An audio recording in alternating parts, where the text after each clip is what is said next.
Hi, everyone, and welcome to the A Black Lady Sketch Show Spotlight Panel. My name is Joaquin Elizondo, and I am the creator and host of the Hollywood Editing Mentor program and podcast. And I'm just very happy to be able to speak with the Emmy-nominated editors of A Black Lady Sketch Show today. And excited to have here Stephanie Filo, ACE. Hey, thanks for having me. Great to have you here. Taylor Joey Mason. Hey, happy to be here. And Malinda Zehner Guerra. Hello, nice to see you. It was great to see all of you, and thanks for being here. And first of all, congrats on the Emmy nomination. Thank you. I mean, this is a show that has been winning, several awards over the past couple of years, and is still being nominated. I mean, first of all, what's like the secret sauce? You know, the recipe to putting together such an amazing show that continues to get so much great recognition. I think it's just kind of loving the show itself. I think, your work changes a lot when you love what you're working on. And I think audiences see it. And when you're laughing all the way through, my hope is that you're also making other people laugh because it's earnest and genuine of an effort. So, that's my theory anyway. I think Robin Thede also is part of the secret sauce as well, because she's such a force in general, but I think she gives us, especially in post, like such freedom to play around with the footage and to collaborate, which is not always the case. Definitely. I think there's a lot of it's there when you get the script and it's hilarious and you're already laughing. So you're starting from a good foundation. If the scripts are funny, it's only going to get better. And I think you just get to play around after that. Well, no, again, it's a truly great show. You do great work, and congrats on the nomination. I do have to call out here though, Stephanie, with the 3 nominations total. I mean, that's amazing. It just, tell us, how does that feel? I still haven't processed it, to be totally honest. Like it's very humbling, and I'm very grateful, but I also just keep thinking about all the people that helped, I guess, support me over the years and taught me all of this stuff to even be able to work on shows like this that I'm so proud of. So it's an honor. Awesome. Again, congrats to all of you. Let's talk about A Black Lady Sketch Show. I mean, this show features a variety of different sketches with different tones and narratives. How do you maintain the show's unique voice from episode to episode as editors? I think luckily the uniqueness is kind of already written into the script. And by the time we get it, the actors have already kind of put their spin on it, added improv, and we're kind of blessed because it doesn't always happen like this, but we're blessed with the ability to just kind of elevate and make what's already really funny funnier. It's I don't know. It's an easy job because it's the choices that are made on set and in pre-production are already really good. It's just already there. I think there's so much that it's loaded to begin with that you really do just get to kind of be like, there's too much good stuff. And you don't always have that kind of luxury. So it's easy to make it the show that it is because it just comes in that way.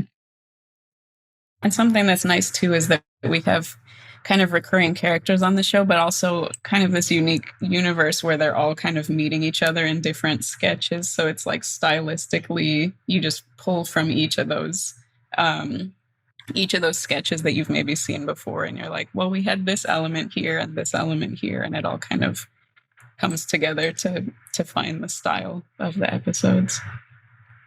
Well, you brought up, improvisation, and I've actually watched one of the episodes, and during the credits, I'm seeing all the outtakes, right? I mean, talk about not only what is your philosophy for cutting comedy, but the process of that as well, because I'm always fascinated about comedy because so many choices, right? How do you pick these? When do you go, all right, this is it. This is the one I'm using? That's hard. I think there's always too many options sometimes. And you just kind of, I think your first pass is always just putting everything that you find really funny in. And then you have to kind of turn on your like ruthless brain and be like, what's not serving the story or the sketch? Even if it's super funny, it may have to go. So you really have to do kind of kill your baby sometimes. But you know, there's so much, you just kind of put it all in and then you're like, okay, what comes out? But thank God for the outtakes, because that good stuff gets to live. Mm-hmm. Sometimes at the 11th hour too, it's like, we'll watch outtakes and be like, wait, why isn't this in the sketch again? We should put it back in. And so right before we even send off the episode, we're like, let's put this little piece in there. Yeah, I mean, I echo that. I think, I mean, outside of just your first instinct when you're watching dailies, which is usually just like, I mean, I think we all have pretty decent sense of humor. So I think our first pass is pretty funny. But yeah, I'm glad we get to kind of lean on the outtakes to swap things in and out and, you know, make other decisions. But they're all like good. It's a choice of making one good decision versus another good decision. So I think this is a very techie question, but do you use script sync? We do. Yes. All right. oh yeah. Is that's like necessary? I think in comedy, right? It's like that's like kind of essential. Yeah. What's hard is like on this show, they'll do like 1 or 2 takes as scripted and then the rest is improvised. So I think usually on our script sync, it's like we have the as scripted version, but they always kind of mark things different colors if it's like this was an improv moment as well. So it kind of is an ever evolving. Mm-hmm. I mean, I definitely admire the work that you do. I mean, can you tell us, tell us about your favorite sequence in a Black Lady sketch show? I mean, either one you cut or another just something that you enjoyed. Well, I mean, in general, even before I was on the show, I loved Get the Belt so much. I don't know. I think that was season 1 or 2. I should know, but so like naturally, I was really excited to cut baptism runs on Duncan. And even now, like just kind of thinking about the concept of it, even after like seeing the dailies cutting it, it's been months since, you know, it's aired. And I still laugh every time I think about whoever came up with this sketch, you know, we need to be friends, because it makes me laugh to this day. Just the idea of baptizing a baby through a dunk contest. I mean, it's wild. I can't, that's like essential, you know, sketch show material. So that's my favorite. Obviously, like the legacies, the courtrooms, What Up, I'm 3, like those are fan favorites and are, you know, Stephanie killed it from the first time, I think season 2 you were on, all the way till now. It's just like, those will always be my favorite. And then Malinda's Fresh to Death, which I think is all of our favorites. It's like, yeah. That one, yeah, I laugh every time I see it. So, yeah, I was going to say Malinda's Fresh to Death for sure. Is one that we all collectively are like obsessed with. And then for me, I think my favorite this season in particular was Weemerk, which is like the return of the Coral Reefs gang. So we didn't see them at all in season 3, and I was just so excited that they were coming back. And it was actually the very last day of filming that they shot it, and so they were extra wild with all of their improv. Like usually you have 1 or 2 only as scripted takes, but every single take was improvised. Like they were all kind of trying to make each other laugh because it was the last day. So it was just like, it was really entertaining to cut and see them like playing off of each other. And then also they meet their rival gang, the Floral Chiefs. And something you don't see in the sketch is that Tracy Ellis Ross and that gang basically were like dancing at the Coral Reefs, every single line. So every time like Gabrielle would say something, they would like dance at her. And so that one has like a special place, I think, in my heart this season. I really loved in addition to Fresh to Death, I love my Bold in the Cubicle because like my mom was a big Days of Our Lives fan. So getting to cut like a office soap opera drama, like daytime television show was very fun. And then I think my like favorite overall is the Bible Ladies. Cause that first, like the Last Supper one, I went to Catholic school. Nobody ever thought about like who was sitting in the background of the table at that Last Supper. And they just every season got crazier and crazier. Like with the Three Wise Men this year, when I saw them like dancing, it was, I lost it. I will always laugh at the Bible Ladies. They're my favorite. Well, I mean, for those, I mean, you bringing up like, you know, previous seasons. And for some of you that have edited multiple seasons of the show or were tuning in season to season, how do you think the show has evolved over the years?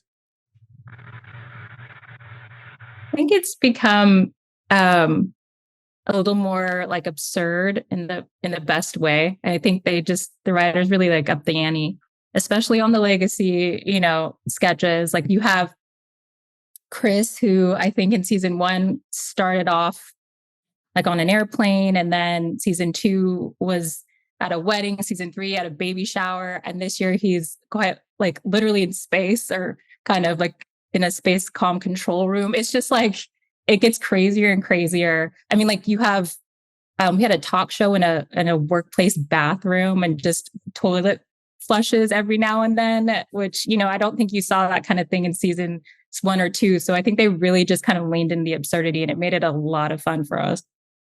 Mm-hmm. Yeah, I think like Hadassah just evolved in a way that was so like you saw her season 1 and she was an interesting kind of weird character, but then like by season 3 she's president. Season 4 she has like a robot army and is probably trying to take over the world. Like you just did not expect that character would go to be so out there, and you know, you never know what's coming. I think was fun. Mm-hmm.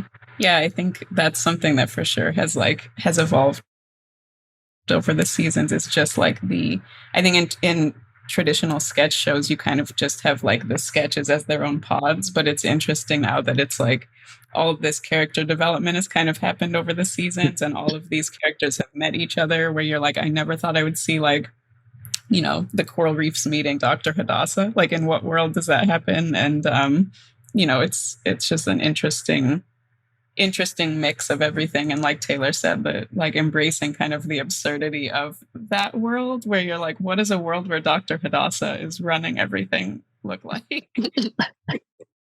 That's the world I want to be in, honestly. Yeah. Well, I mean, I guess I as say maybe the writing gets crazier or more absurd. I mean, like, you know, how do you, I guess, also find ways to push things in the edit? I mean, like to just maybe add more energy. Things get crazier. I mean, how does that translate then to editing? Sneaker squeaks. Yeah. Like this season, I think it was Baptism Runs on Duncan, which was a sports one. So there were a lot of like added sneaker squeaks that Robin kind of fell in love with. And then it was like, where can we put sneaker squeaks that don't make any sense throughout? So there's sneaker squeaks and sketches where like people are wearing heels and just little things like that. Maybe we only know, but they're there. Yeah. I think also like the pacing is so fast on this show. Like there's like barely any air ever, right? So you're just hearing like joke upon joke, but also something that's evolved is like you also hear improv moments in the background. So if you listen carefully, like you'll hear a whole other scene happening, you know, in the background that we've all kind of like layered in. So I think in the edit, like building on the absurdity and on the character arcs is more like, you know, just seeing how far we can take it and what we can like pepper in to these sketches and see what works and what doesn't. Sometimes when we're working with the producers, like we'll just come up with something random, like in the Courtroom Kiki sketch. This season, you see Issa Rae walk in and there's no music, nothing. And you just hear, like Malinda was saying, sneaker squeaks, even though she's wearing heels, and it's just quiet. And you hear like one sad cough in the background, which is like not typical of the show at all. So it's like just finding these moments to maybe take people by surprise. Yeah, we had a whole actually genre shift in post too, because there was this sketch called Napkin about a daughter who ends up getting rid of her mother's plastic bags, which are kind of like a staple in the Black community. And it started off, I think the directive was like a Steel Magnolias kind of direction, soft, calm. But I think Malinda got her hands on it and it turned into like a horror, just straight out like slasher horror sketch with the music, and they did some magic in color. And so, you know, even something that had a completely different direction on paper turned out to be, you know, different in post. And I think it elevated it even more. Mm-hmm. Yeah, that's something that I think is like one of the more fun things about editing this show too, is like you might start in one place and you end up in a place that you never could have imagined something landed, or with a genre you wouldn't have imagined, or with a song you wouldn't have imagined. Like in the manger sketch, we have "This Is How We Do It" plays in there, even though it's like in the middle of like biblical times and Jesus was just born, but we're hearing, you know, "This Is How We Do It." So yeah, it's just we used the orchestral version of "Back That Ass Up" in the Bridgerton sketch. You know what I mean? Like, it's just, yeah, random things. We have like Bach, and then all of a sudden orchestral "Back That Ass Up" when Lady Sheen comes in, and you're like, yeah, that works. Well, I mean, this just sounds fascinating. I mean, obviously, I'm just cracking up here as I'm hearing this. I mean, it's just so funny, and it sounds like you just simply have a lot of fun, like, you know, working on this. I mean, talk about your collaboration with each other, what that looks like, and also with Robin Thede. I mean, you know, to come up simply like bring us into that process of like just coming up with these ideas. The ideas are kind of already there. They just like, you know, it's kind of just about building on those. I think we all start off with sketches. There's a grid that we kind of just take sketches as they come, as they're shooting, and whoever's available next, because they just finished the sketch, will grab it. And then at some point in the process, I think after shooting, when we're in more of a producer's cut, depending on like what notes we get back, we'll either like jump on another sketch and do notes for that, or you know, sound effects for that. Like it's kind of we're all kind of touching things at some point, which is kind of cool because you get to see how we each cut, you know, different sketches, and then you get to put a little bit of your stamp on it if you want. Like it's a pretty fluid, I think, collaborative experience. And it was nice, especially because we were so like, you know, we were distant we were working remotely. And so it was nice to get to interact as much as we could, given the circumstances. I think I had fun. I think also like when we would get to, since we cut all the sketches and then after everything's done, we'll start to build the episodes. And when you get into those episode build days and it's the three of us and Robin and Chloe and Mo, and you watch the whole episode and then you start pulling like all the show titles or lines from a sketch. And basically we all pick our favorite and you pitch them and then we vote. That was, I think, just the most fun and also collaborative because people are, you know, we have some really crazy show titles, some really crazy lines that we all loved, and getting to kind of like have those debates of what's the funniest and what works. And that was always like my favorite. I looked forward to show title day. Yeah, that vote was always fun. Mm-hmm. I think we also like, I don't know about you guys, but I know I always make kind of like alt versions of like pieces of the sketches as well. So it's like just extra. If I'm like, oh, Taylor, does this make you laugh? Like, here's also this option. Or, you know, when I'm sitting with like Robin or someone, like just being like, there's other ways we can do this. And also that kind of shows in our outtakes as well. When we kind of string all of those out and we're like, here's what could go in the end credits, but then you have like a full discussion about like, well, but if this improv moment was funny, let's see if we can work it in. So I think that also is a fun part of our collaboration. Well, you brought up working remotely. I mean, does that introduce like maybe certain challenges, or does it maybe make you even maybe spark more creativity? I mean, what's your thoughts on just simply now collaborating through, say, remotely versus, say, maybe being in an office? I mean, it's both a blessing and a curse. I think a very small silver lining or thin silver lining is that when you are watching your cut down, you're looking kind of directly at like Robin or Chloe Mo. Like you can see their face and reactions in real time.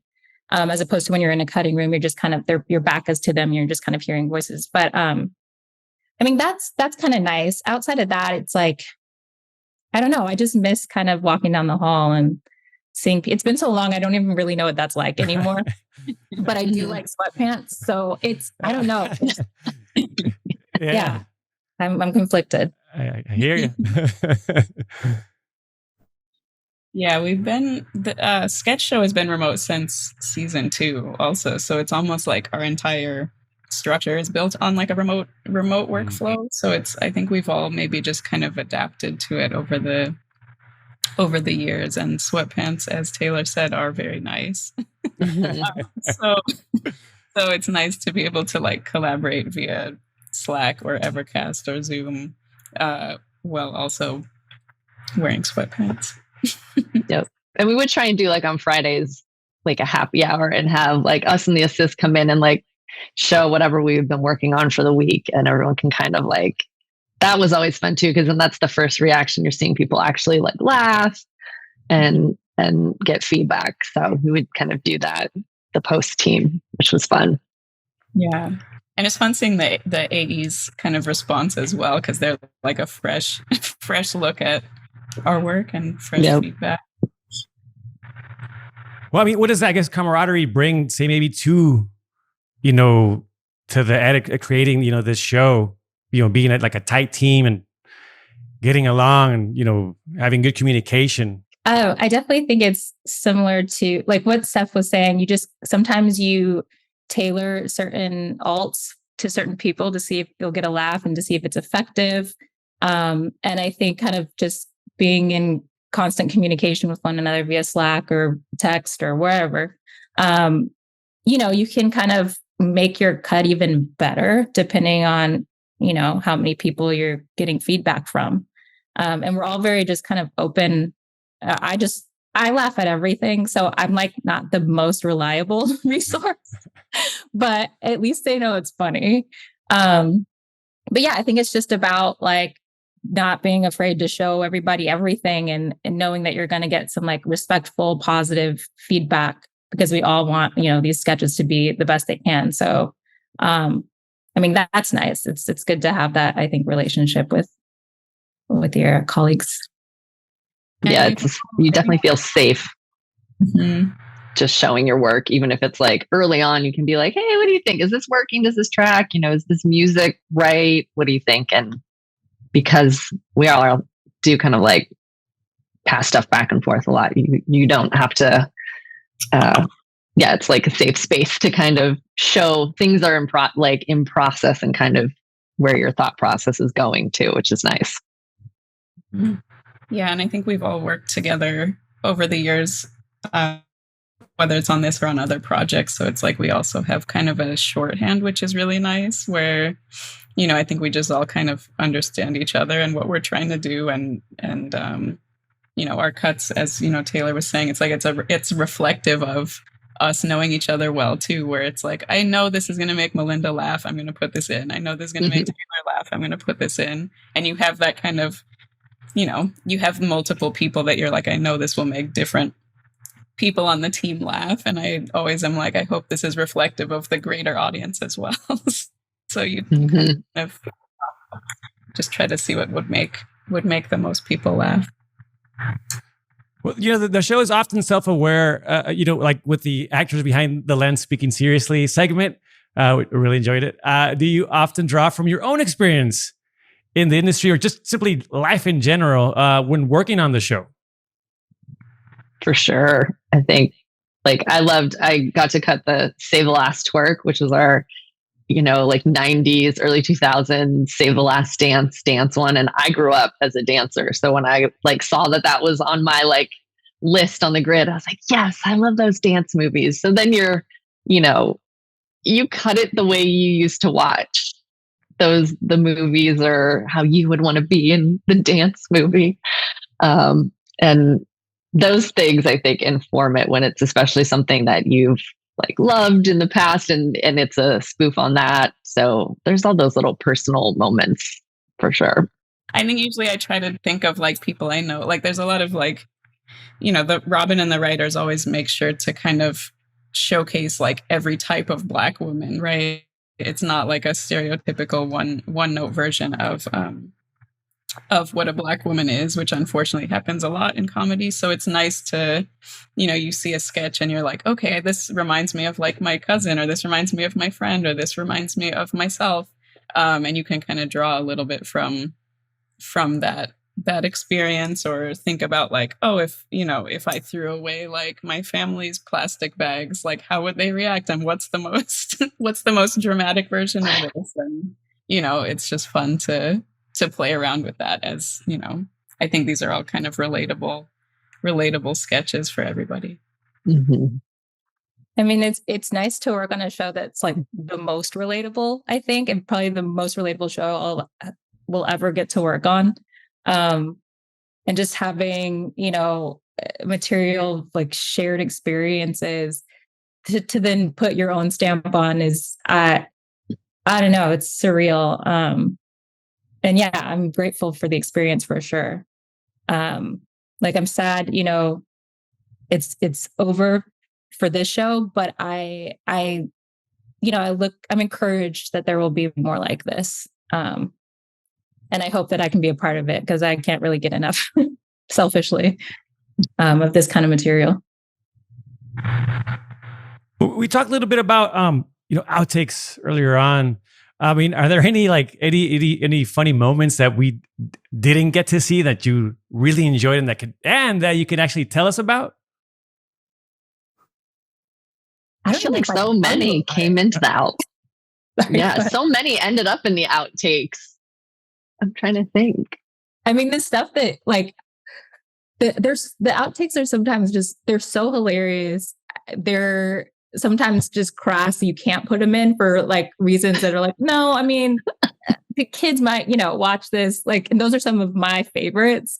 So I think a lot of them I can't even really tell you about, but they're all just so absurd. I mean, like Gabrielle, I don't know what goes on through her mind, but it's genius. It's genius. She comes up with some crazy improv. And I know the Coral Reefs had like they had a myriad of outtakes that I don't think we can repeat. I'm sure Stephanie knows. That was not helpful at all. Basically, yes. Yeah, there's a lot. The Coral Reefs one, yeah. I mean, Gabrielle is such a, like, I would argue that she's like the best physical comedian working today, because I'm like, I don't know how she moves this.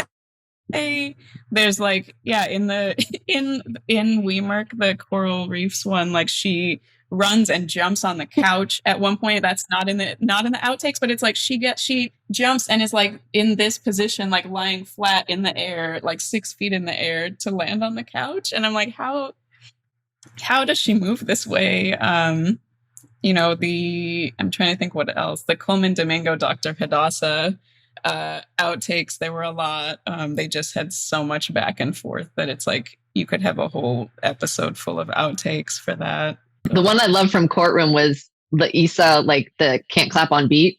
And then when she's like, you ruined rap because she can't do like the courtroom right. And I'm sure that was just something they came up with that day, but that was hilarious. And just the dance party they had at the end of that, because you get a little slice at the end of the outtakes, but they just went on and on. Like we're just watching them dance for like a good 10 minutes, it seemed like, which was great. I wish we could just put all that on the screen. And Gab just backflipping all of a sudden, almost like hitting Robin in the head. It was so funny. Yeah, there's like endless outtakes and improv. Sure, there is. Well, I mean, that's the thing. It's like, I mean, I have obviously deep appreciation for editing, but I mean, but just for actors, I mean, right? I mean, like, it's just fascinating, especially you think in comedy and improvisation. How do I guess what's his job as editors is to serve the work of an actor. Would you say? Yeah, For sure. Our cast is like so talented with, not just their scripted lines, but their improv, that it's like, our job is really to highlight them and like showcase how incredible they all are, and like, just make sure that their intention is reflected in what we show. So it's, they're amazing. They're all just so amazing. And I don't know how they come up with some of the improv beats that they come up with. Like Sky is constantly like just transforming into these other characters, and I'm like, how, like, she builds out like mannerisms, all these like cool things, and just, they're just so talented. So it's important to showcase them. So it's a real treat, I think, for all of us to edit them. And I think something you don't like appreciate when you're just watching a sketch show or a variety show like this is that most of the time, if you're on a series regular on a TV show, you're that same character every day. You go to the same set. These women are different. Literally every day they shoot a different sketch, completely new characters, wardrobe, hair, like, and to then come up with so many crazy improvs as someone completely different it's really hard. Like what they do, they make it look easy, but it is so hard. And I think then it's, like Steph was saying, it's just our job to make them really highlight all that they're bringing to the table, because it's not easy to be a whole new person every day. And I will say it's fascinating to kind of see their process in real time, because they work on so many sketches back to back that are so different. There will be, on occasion, I'm surprised it doesn't happen more. If it were me, it'd happen every day. But it'll be, they'll put on an accent from a character in the sketch they did previously for just like one take. And then was like, oh, wait, nope, that's not it. And let me get back into this character. And you see them like go through the exercise to get back in and just kind of repeat the line in their new character over and over. And I'm just kind of like, oh my God, this is whole, like, what a craft. I couldn't do it. So, I definitely, it's a craft I respect and definitely want to make sure to put on screen, make their work sing basically as much as I can. Because it's a tough job. Yeah, no, I mean, like I said, I watched those outtakes and I'm like, how do you come up with it? It's like, it's just great. It's just, and then also, and with all of you as well, like say adding on top of that, right? I mean, it's just, I find it really fascinating, and that's why we need to get that deal done, get these deals done, and the writers as well. But that's a separate episode. But again, I want to thank you for being here. I mean, just truly amazing, getting some insight into your process and your experience on this show. I always like to finish this off with getting some advice for our listeners. And people who are watching this, I mean, who want to do what you do, right, and start an editing career. What advice would you give to them? Say those people that want to be editors, work in this industry, and that maybe want to work specifically in comedy. Keep editing, even if it's something small, even if it's like you're just making like TikTok videos or something, like you're still editing and you're still learning this craft. And every time you cut something, you will be better at it, and you will have something new to add to your toolkit. And then once, the more you're practicing, and if an opportunity arises, you want to be prepared for that, So I think it's just a matter of like continuing to cut no matter what it is. And then also not, I always look at the end credits of something. I always am like, oh, I love this was edited. Who cuts? Just getting familiar with who some of the editors maybe that you like their work, and don't be afraid to like reach out to them. Because I feel like editors, we're all kind of nerds who love talking about editing. And so it's like, just don't be afraid to reach out to other editors and get to build your community. Because you can, you'll be growing together for years. So it's good to have a network. Yeah, I agree. I think especially, I guess, during this downtime, I would say, watch as many things as you can, and try to take note of what about it you liked, and then what about what you liked you could attribute to the editing. And I actually heard this piece of advice not too long ago. I'm not sure where, on the interwebs somewhere, but try to watch things without sound to look at kind of how people are making decisions visually, and the opposite, kind of watch things without picture to see how sound is contributing to some of these creative decisions. I know when I was first getting started, and this was just for fun, I didn't even know I wanted to edit. I would take I would do an E-bombs kind of thing where I would take like a dramatic kind of scene and make it kind of funny, like just a moment. I didn't know what I was doing, but then I would like kind of send it to friends or whatever. But if you could do that on like a bigger scale and take what, a show or a movie, and see if there's a scene that you can make funny or make dramatic, and just see, and keep honing your skill that way. Just, to get a better idea of the craft itself.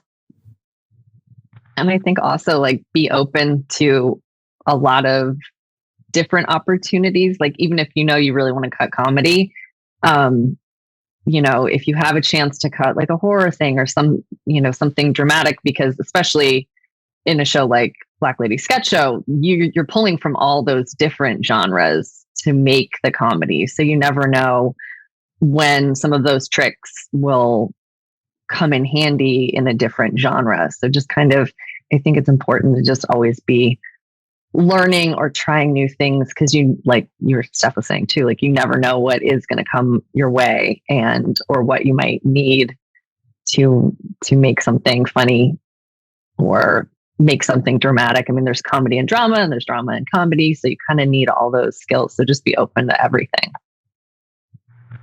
But I know we're talking about comedy. I mean, like I know you've worked on other types of or other genres, other projects. I mean, is there something that you're kind of wanting to work on, like to maybe other challenges, creative challenges that you're looking for, and if so, like what that is? Well, I think we've all kind of had, the privilege of working on other genres, which I think it makes us good at, or decent at all of them, to be able to touch all those different kind of, perspectives. But I'm a fan of a psychological horror and thriller. I like anything absurd, anything that kind of subverts the genre, which is kind of why I enjoyed Sketch Show so much. But in general, I'm kind of like a dark comedy, psychological whatever person, psychological drama, psychological thriller,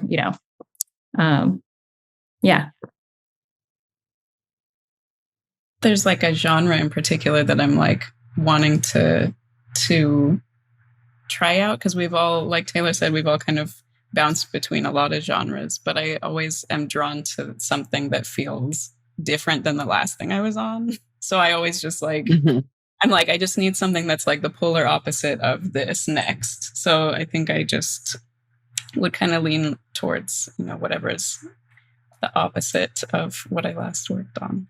So, yeah. Yeah, it's hard to pick one thing. I think anything that's also something you haven't seen before, or a version of the story that maybe you aren't familiar with. And I think like that's why I loved Sketch Show, is because you are getting a different perspective than you normally see on television. So it's like, it's fun to get to be like on the other side of the fence sometimes, or in a different sandbox. Whatever you can play with, that's not the same thing that you've already seen, Absolutely. Well, awesome. I mean, I want to thank you again for being here on the show. It was just great to hear more about, get some insight into your process, and also sharing some advice. And look, again, congrats on the Emmy nomination.